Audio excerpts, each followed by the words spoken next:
রাসূল ঈদের সালাতে তাকবীর বেশি পড়তেন। ফিল উলা সাহাবা তাকবীরাতিন কাবলাল কেরাতে, প্রথম রাকাতে কেরাতের পূর্বে 7 তাকবীর, মোট 7। অফিল আখেরা খামসা কাবলাল কেরাতে, দ্বিতীয় রাকাতে কেরাতের পূর্বে 5 তাকবীর। এ হলো 7 5 12। এটাই ঠিক, সব মিলে এটাই ঠিক।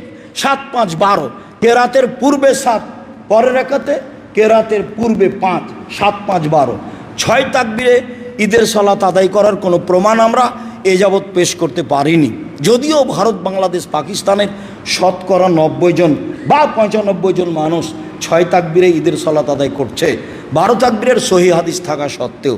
যেহেতু যখন মানুষ মাযহাবের কবলে পড়ে যায়, তখন সেখান থেকে বের হয়ে আসা মান সম্মানের ব্যাপার থাকে, তখন কত দলিল পেশ করে যায় যে তার কোনো হিসাব থাকে না। এই সহি হাদিসকে মেনে নেওয়ার মানসিকতা থাকে না। সম্মানিত দিনী ভাই বোন, 12 তাকবীরেই ঈদের সালাত হবে। 7 5 12 অবশ্যই তা কেরাতের পূর্বে হবে। ওয়াইল ইবনে হুজুর রাদিয়াল্লাহু তাআলা আনহু বলেন, কেন নবী সাল্লাল্লাহু আলাইহি সাল্লাম ইয়ারফা ইয়াদাইহি মা তাকবীরে, আল্লাহ রাসূল ঈদের তাকবীরে হাত উঠাতেন। সব তাকবীরে হাত উঠাতে হবে, এটাই ঠিক। অতিরিক্ত তাকবীরে হাত উঠাতে হবে, এটাই ঠিক। অতিরিক্ত তাকবীরে হাত উঠাতে হবে, এটাই ঠিক। সম্মানিত দিনী ভাই বোন,